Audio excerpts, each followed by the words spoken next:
Sometimes and rarely I'm on TikTok, and not long ago on that app I came across the so-called existential crisis Iceberg. Now, as far as I can tell, this was originally posted on Reddit by a user called Cosvic into r/iceberg charts.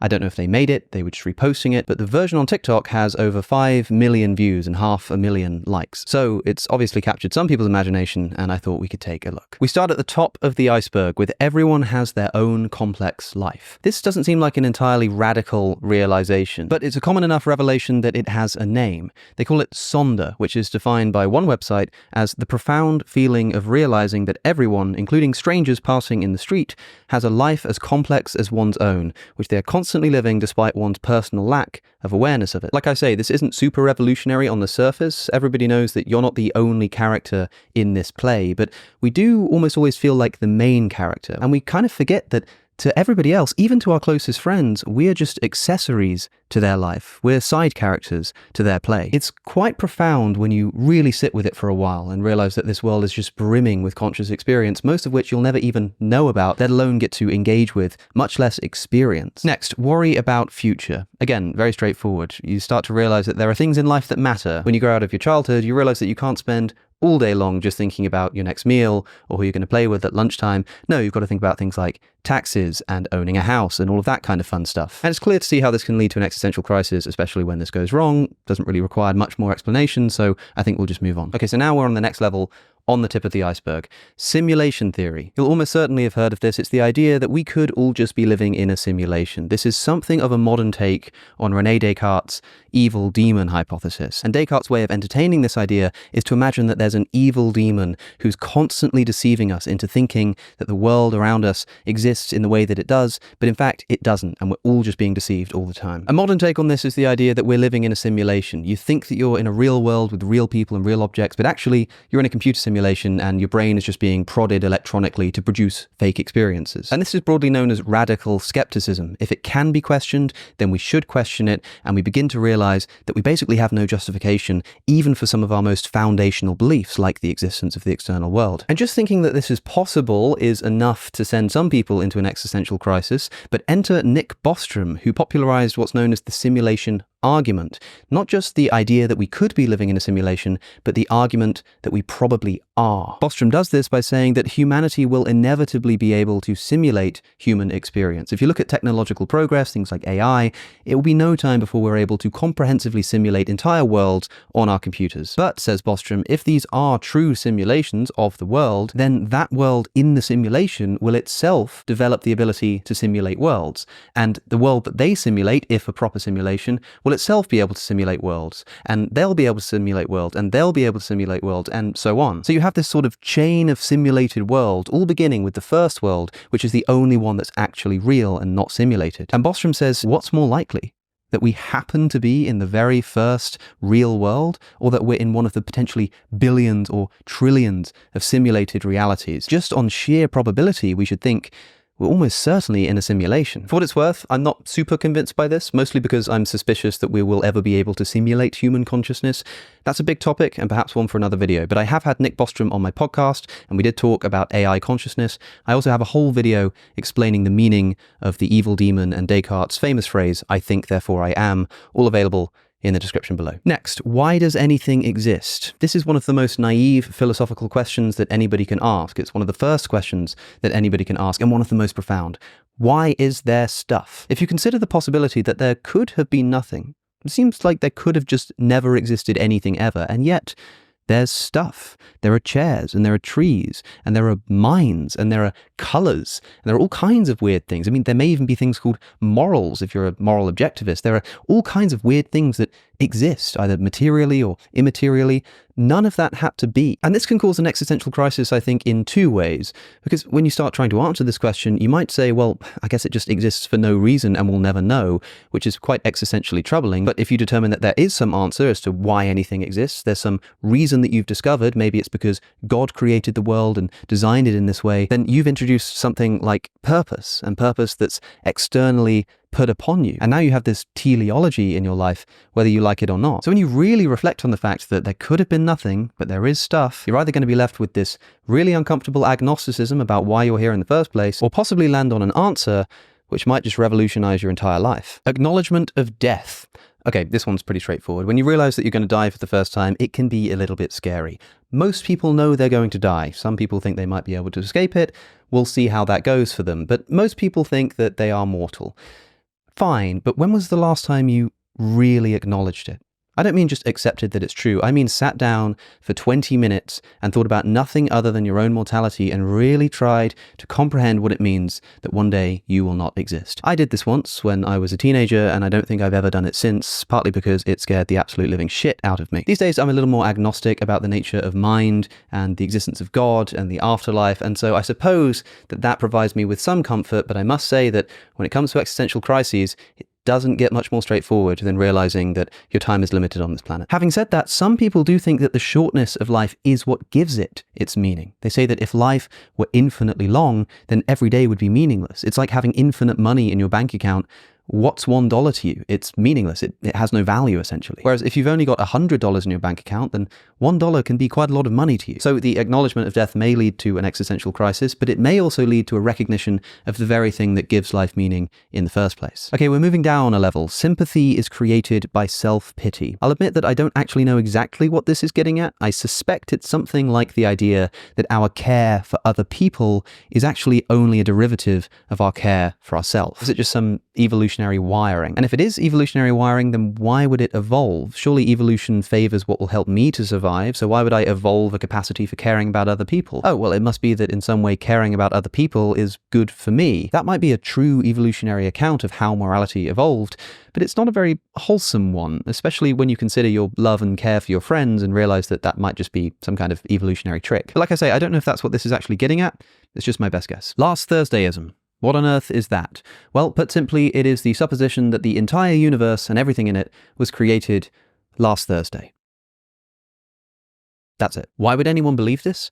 Well, as far as I can tell, nobody actually does. It's more like a thought experiment, which is why maybe it doesn't belong on the existentialist iceberg. The idea is that you can't disprove that the universe was created last Thursday. It might have been, and all of your memories might just be an illusion that were created at the same time. So, okay, nobody really believes this, but why does the thought experiment exist? It generally comes up in two contexts. The first is this radical skepticism again, the idea that we can't justify some of even our most basic, fundamental philosophical beliefs. The second context is specifically young Earth creationism. This is a branch of Christianity that believes the universe is about 6,000 years old. Now, one of the great mysteries for the young Earth creationist is the existence of really old stuff. Like really old stuff, millions of years old type stuff. Things like mountains or fossils. These are much older than 6,000 years old, so how does the young Earth creationist account for them? Well, enter the so-called omphalos hypothesis, the idea that God created the world 6,000 years ago, but with the appearance of old age. Why would he do this? Well, your guess is as good as mine, but some suggestions include the functionality of the world. It needs things like mountains, and so God created them looking really old. But also, it could be a religious test. God knew that one day humanity would evolve secular science, and it would start telling us evil things like the earth is older than 6,000 years old. So God put these things here to test us, to make sure that we'll stay faithful even in the face of opposite evidence. Whatever the reason for people believing in this apparent age hypothesis, Last Thursdayism is kind of a parody of this to show how ridiculous it sounds and how ridiculous it is. Therefore, I think it could be existential crisis inducing in the context of radical skepticism, but no more than something like the simulation theory, so I don't really know why it's this low down. If you want a healthy brain, you need a healthy diet. And that is where today's sponsor, AG1, can help. AG1 is a daily health drink, a blend of over 70 vitamins, minerals, and other ingredients, including gut-friendly bacteria, antioxidants, high-quality mushrooms, and more. As I've been trying to improve my physical health, AG1 has been a crucial help. Just one scoop once a day contains the nutrients you need to support your energy and gut health, as well as your focus and balance. For the work that I do, focus is incredibly important, and with minerals like copper, phosphorus, and chromium, AG1 is a great morning habit to keep me on track during the day. These minerals help to unlock the energy from the food that we eat, and as the science gets better, so does AG1. It's already been through 53 different iterations, all in the service of producing the best supplement possible. So if you want to give it a shot and incorporate all of this into your morning routine, try AG1. Subscribe now and get a free bottle of vitamin D, as well as 5 free AG1 travel packs with your first subscription. Go to drinkag1.com/withinreason to get started today. You are alone in your brain. If you're a materialist, where are you? Like, where do you exist? You're probably kind of the same thing as your brain. You are your brain, in effect. But where's your brain?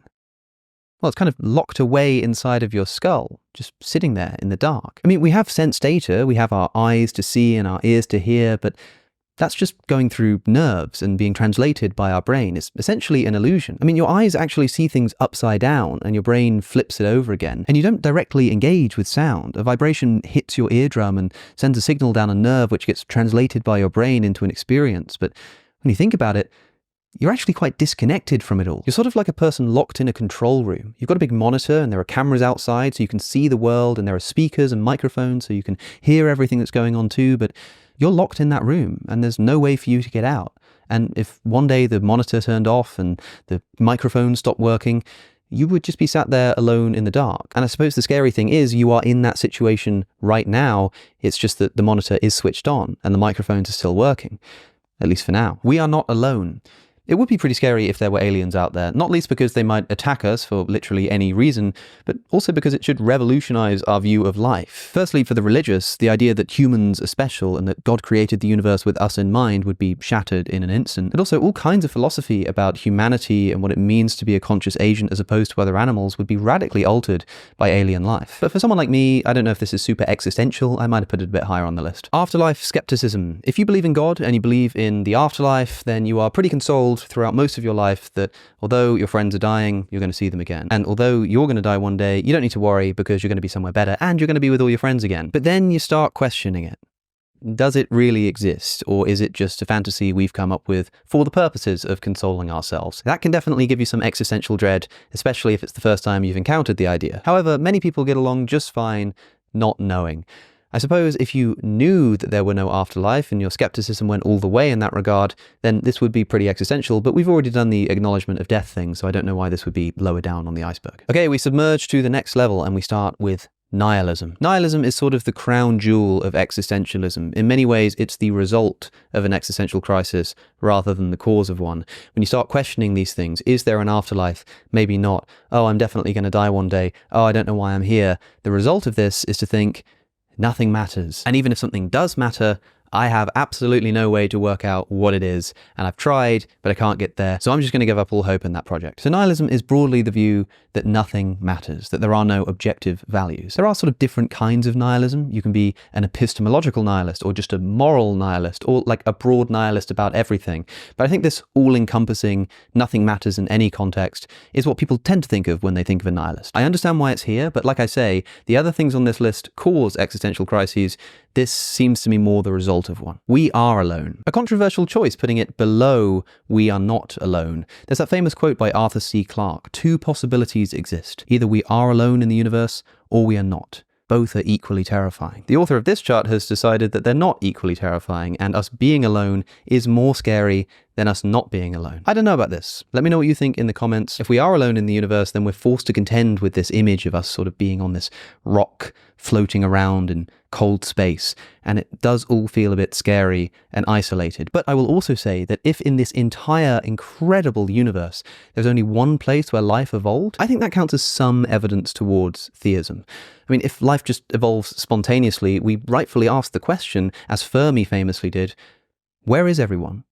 If life can just spontaneously evolve on planets, then given the abundance of life-permitting planets in the universe, where are they? However, if the entire universe was created with the express intention of permitting human life on planet Earth, that mystery sort of disappears. It's of course replaced with the mystery of why the universe would need to be so big in the first place, but I've discussed this in depth with my friend Joe Foley from Unsolicited Advice, and that was in a podcast titled 7 Questions Atheists Cannot Answer. But I don't know, what do you think? What would be more scary, us being alone, or us not being alone? Okay, next, being born before immortality. I think this is getting at the idea that as science advances, many people believe we might one day be able to overcome death itself. And this day being, of course, in the future, and maybe the near future, we might well be living in the last mortal age. So it kind of feels a little bit unfair that maybe our grandchildren will get to live forever, but we, just because we happen to be born before the scientific developments that made it possible, will not get to live forever. There are a few problems with this, if you ask me. One is that I'm not sure if science will one day overcome death, but when it comes to immortality, materially speaking, I just don't think this is possible.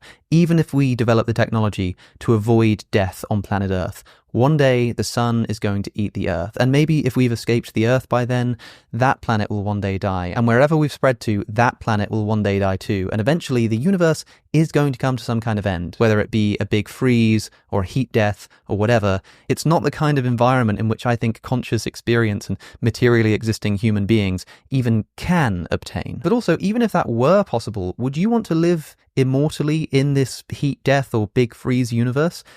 It doesn't sound super attractive to me. And so the idea that I'm born before immortality is actually pretty consoling. Deeper we plunge. Dual consciousness theory. Okay, this is a fun one. Dual consciousness theory is, broadly speaking, the idea that two consciousnesses can exist in one brain. How can this happen?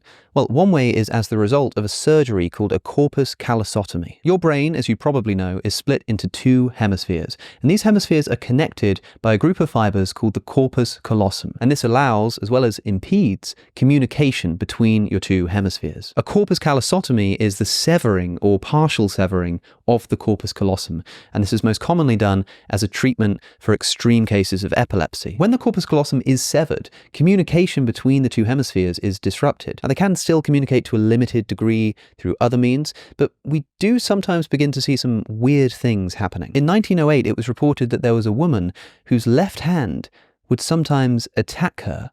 Her left hand would grab her throat and try to strangle her and require her to use her right hand and the rest of her body to fight it off. Since then, there have been many documented cases of this so-called alien hand syndrome, where somebody's limb can do something completely contrary to their will and seem to have a mind of its own. This isn't always dangerous, but it can result in people, for instance, pouring out a cup of coffee on the floor that they've just brewed. Or in some cases, one hand might be trying to put on clothes to start the day, whereas the other hand then goes to take them off because it wants to stay in bed or something. This is an extremely interesting, but of course also horrifying condition for a person to live with. And it's best documented in cases where somebody has undergone a corpus callosotomy. Now, you may know that the right hemisphere of your brain broadly controls your left arm, and the left hemisphere of your brain broadly controls your right arm.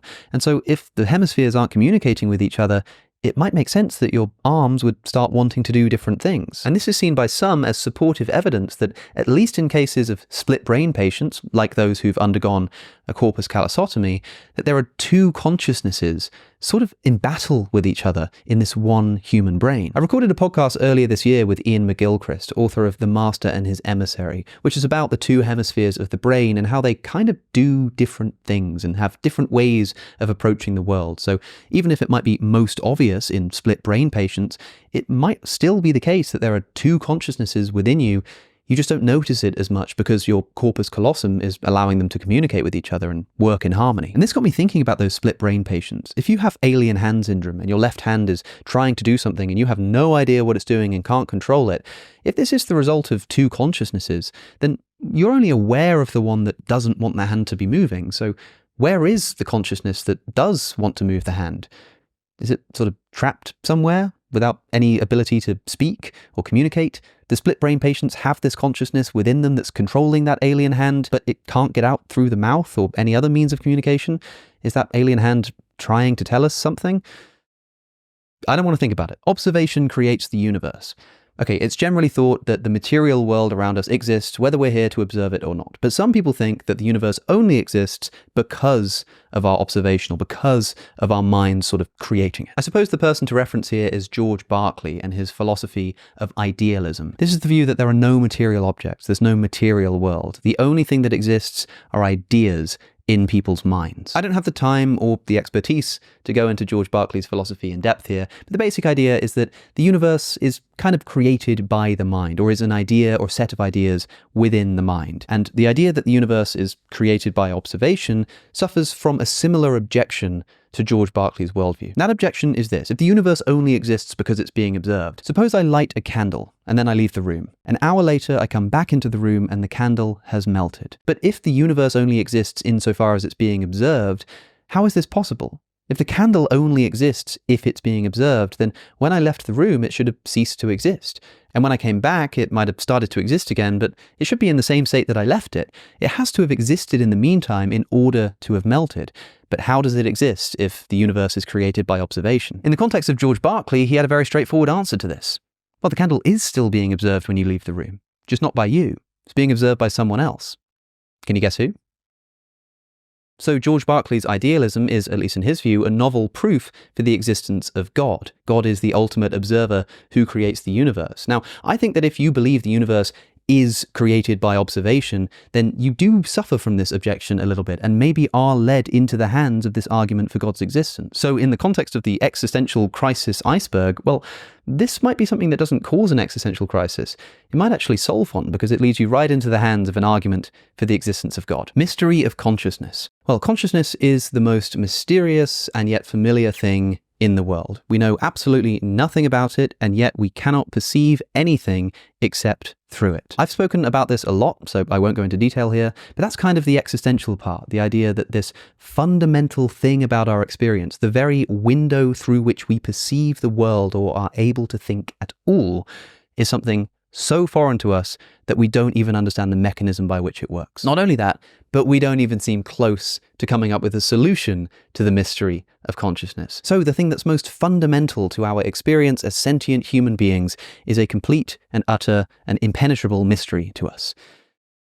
How fun. Okay, next level, deeper we plunge. Past and future exist simultaneously. The most common view of time is the so-called A theory of time. A theory states that the present is all that exists. Time genuinely flows, the past is no more, and the future is yet to be. But there's also the B theory of time. This suggests that past, future, and present all exist on something like a time block, and that we're sort of perceiving one part of the time block, and that's what we call the present. On this view, things like objects or people don't have 3 dimensions, they have 4 dimensions. They actually have 4 dimensions right now. They have a dimension left to right, forward to back, up to down, but also past to future. So the past version of you from 5 minutes ago is as much a part of you now as the left-hand side of your body is. Likewise, future you is a part of you. It's a bit like if I could only see my left hand and my right hand was behind my back.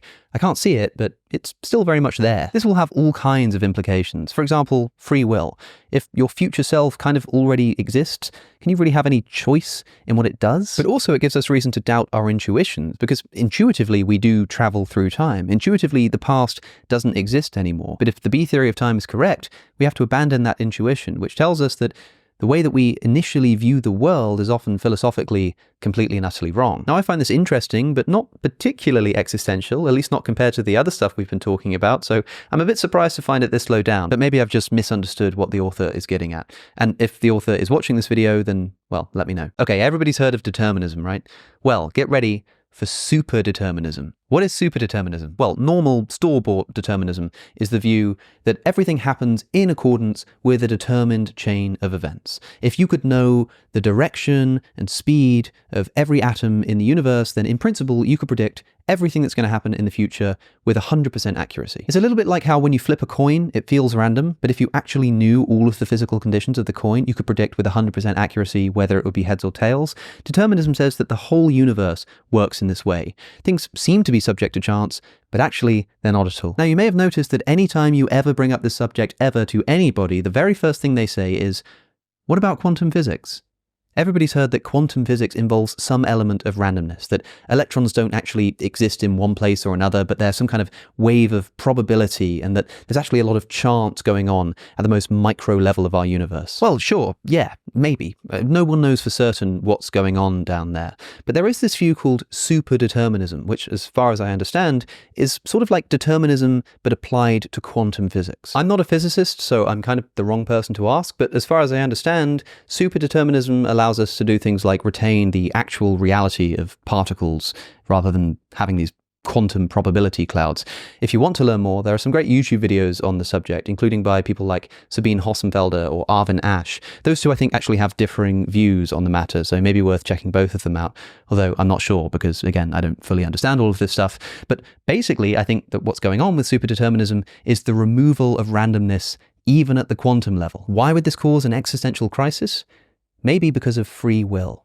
If somebody believes in free will, the idea that the universe is determined can be a big problem for their worldview. I mean, if the way everything is going to go is completely determined from the Big Bang, then you can't really be said to be in control of the future of your own actions. So a lot of people take refuge in the idea that, no, there is some randomness in the universe, it's not all determined.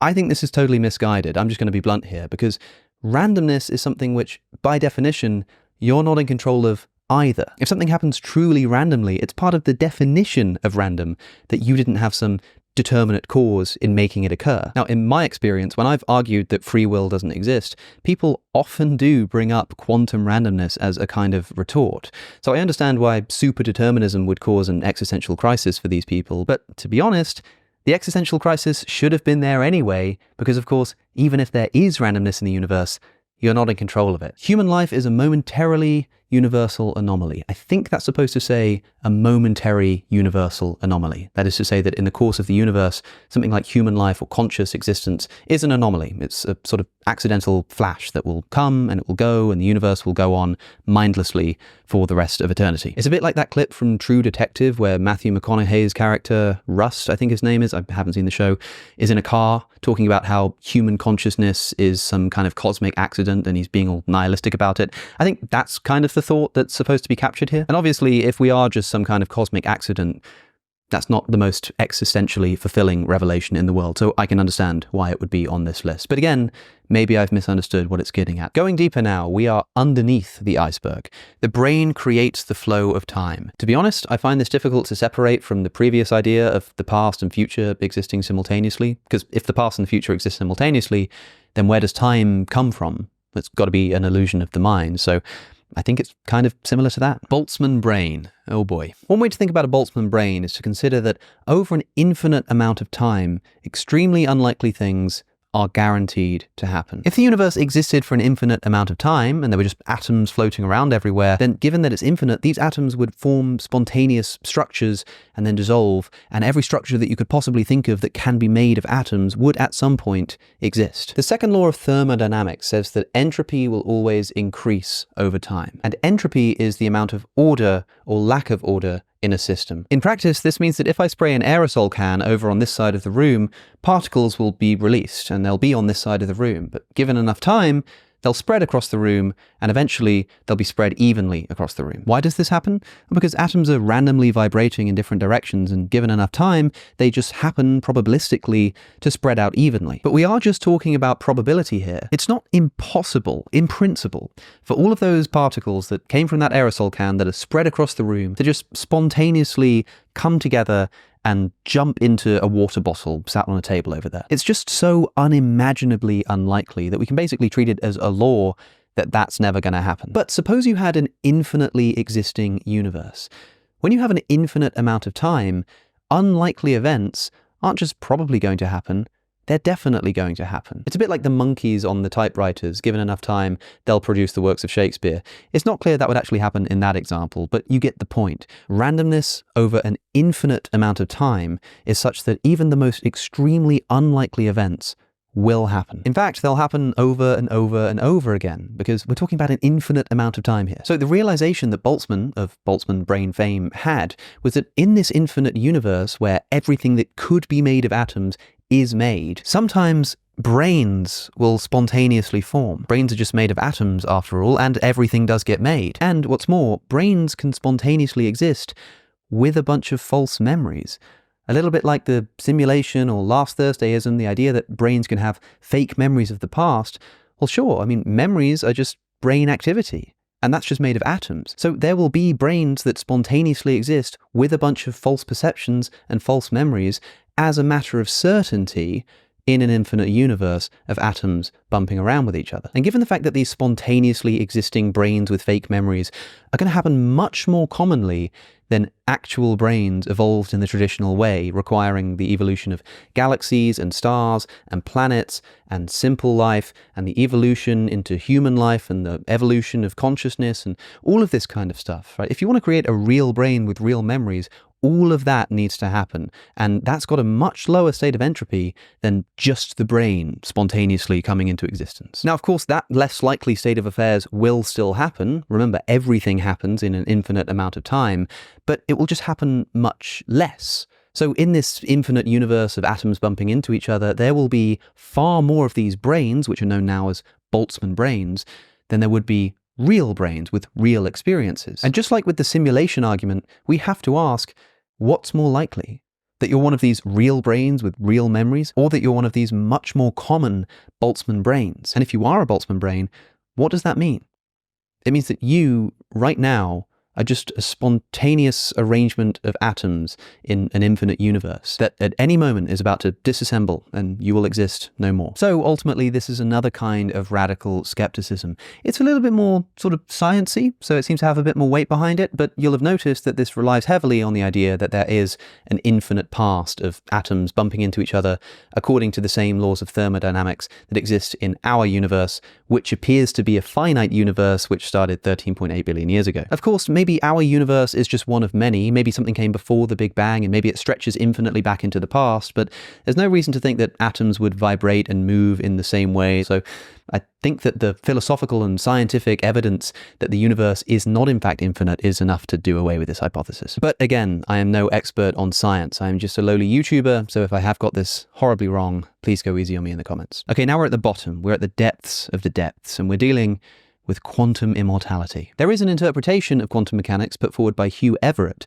called the many worlds interpretation. This suggests that when quantum events occur, every possible outcome actually happens, and that the universe kind of splits into different realities, each of which plays out a different possible outcome. Again, I have a full podcast episode on this topic, this time with David Deutsch, a fervent believer in the quantum multiverse. If you're interested, a link is down below. But take, for example, Schrödinger's cat. A quantum event determines whether a cat will die or live, and until you open the box, the cat is both dead and alive at the same time. The many worlds interpretation says that there are simply two branching realities, one in which the cat lives and one in which the cat dies, but they both actually happen. They're just different branches of reality that then just continue on independently of each other. So now we can consider a slightly dark thought experiment known as quantum suicide. Imagine the Schrödinger's cat setup, but instead of the cat, it's you. There's a button that you can press which through the same quantum mechanism has a 50% chance of killing you and a 50% chance of letting you live. You press the button and you're still alive. Okay, lucky you. You press the button again. You're still alive. You press the button again and again and again and again and again. Is this thing on? You're still alive. Either the machine must be broken or you have beaten incredible odds. I mean, every single time you press that button, the likelihood of your survival decreases to vanishingly small proportions. So suppose you press the button 100 times, 1,000 times, 500,000 times, and you're still alive. What would that tell us? Well, some people suggest it would tell us that the many worlds interpretation of quantum mechanics is true. If other interpretations are correct and there's a probability of outcomes and by pressing the button you realize one of them, it shouldn't take very long for you to die. Whereas if it's the case that every single possible outcome does happen in some reality, then consider this. Every time you press the button, two branches of reality are created, one in which you live and one in which you die. Now, which one of those branches does your conscious experience go down? That is, from your perspective, which of those branches do you end up in? Well, it kind of has to go down the one in which you remain alive. It can't go down the one in which you die because you're dead. There's no you for that conscious experience to continue in. Therefore, every time you press the button, your consciousness has to go down the branch of reality in which you survive. At least in this thought experiment, subjectively speaking, you can't die. I mean, there'll be many versions of you in different branches of reality which do die, but your consciousness is going to follow that branch where you stay alive. Thus, on the many worlds interpretation of quantum mechanics, quantum immortality. And actually the final entry on this iceberg, you cannot die from your perspective, I think is essentially getting at the same thing. One biographer of Everett states that, quote, Everett firmly believed that his many worlds theory guaranteed him immortality. His consciousness, he argued, is bound at each branching to follow whatever path does not lead to death. So what I was saying a moment ago about your consciousness always following the branch in which you stay alive, this biographer is suggesting Everett believed this about life in general, that you will always escape your death because there will always be a quantum reality in which you survived, and that's where your consciousness will go. Not just in this convoluted thought experiment, but just in life as a whole. Now, I don't know if Everett actually thought this is just one biographer's opinion, but it's an interesting thought. One interesting fact about quantum suicide is that it can only ever verify the many worlds interpretation. It can't falsify it. It can't prove it false, because in order to prove it false, the person doing the experiment would have to die. So if you keep on living, you can prove the theory might be true, but you can't prove with this experiment that it's false, because this would involve dying first. It also has to be you that does the experiment. You could get somebody else to press that button for you, but if you watch them die in front of you, all you know is you're in the branch of reality in which they died. You don't know where their consciousness has gone. The only person who can ever know the result of the experiment is the person doing the experiment. Another biographer of Everett, Wikipedia tells me, Peter Byrne, says that Everett also privately discussed quantum suicide, that is this weird thought experiment that we've just been talking about, but adds that, quote, it is unlikely, however, that Everett subscribed to this quantum immortality view, as the only sure thing it guarantees is that the majority of your copies will die. Hardly a rational goal. I don't know about that, because it seems to me that the point is that, yeah, lots of copies of you will die, but the one that retains your conscious experience will always be the one that remains alive. Hey, it's not super convincing, but neither are many of the other attempts at immortality that humans have come up with in the past. Now, this is at the bottom of the existential crisis iceberg. For a lot of people, the idea of living forever would be great news. But of course, it's also true that many people are terrified of the prospect of immortality. So if we've got no choice in the matter and we're all quantumly immortal whether we like it or not, for some people that's good news. For some people that's bad news. And hey, to rehearse one overused, famous YouTuber-y motto, let me know what you think down in the comments. So that's the existentialist iceberg. I may have got some of them wrong. I may have got most of them wrong. If you think that I did, let me know in the comments. Thank you for watching. Don't forget to subscribe, and I'll see you in the next one.